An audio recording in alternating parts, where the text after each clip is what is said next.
नमस्कार, वैशालीज किचन मराठीमध्ये तुम्हा सर्वांचं मनापासून खूप खूप स्वागत। आज आपण कंदी पेढे कसे बनवायचे ती रेसिपी बघणार आहे। त्यासाठी लागणारं साहित्य आपण बघून घेऊया। या ठिकाणी मी खवा घेतलेला आहे 1 वाटी, वेलची जायफळ पण घेतलेला आहे थोडंसं, अर्ध्या वाटीला थोडीशी कमी साखर घेतलेली आहे। वेलची आणि जायफळची आपण पावडर बनवून घेणार आहे, खलबत्त्यामध्ये घालून पूड बनवून घेऊया त्याची। खवा या ठिकाणी मी पॅन गरम करण्यासाठी ठेवलेला आहे, त्याच्यामध्ये आपण खवा परतवून घेणार आहे, छान मेल्ट करून घेणार आहे।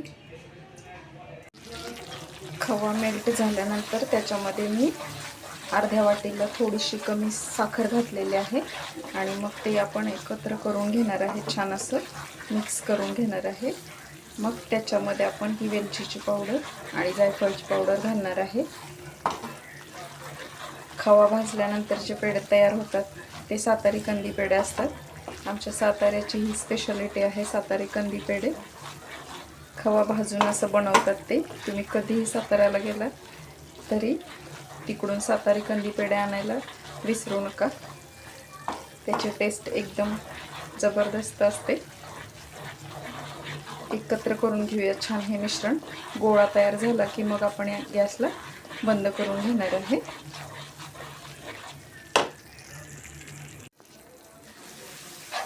खवा आणि साखर छान एकजीव झालेले आहेत। आता आपला गोळा पण बनायला सुरुवात झालेली आहे।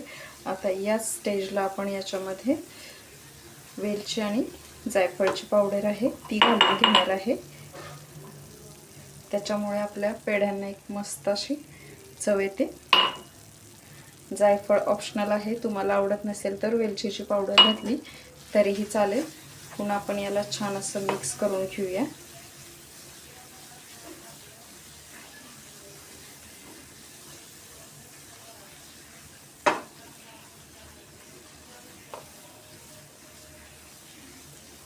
सगळं मिश्रण एकत्र छान असं करून घ्यायचं।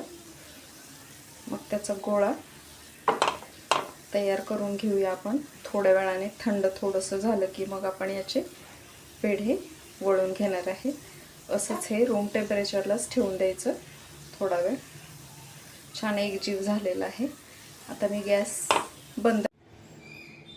खवा थोडासा थंड झाल्यानंतर आपण त्याचे पेढे तयार करून घेतलेले आहेत। तुम्ही बघू शकता किती छान बनलेले आहेत। आता आपण हे थोडा वेळ सेट होण्यासाठी रूम टेम्परेचरला असेच ठेवून देणार आहे।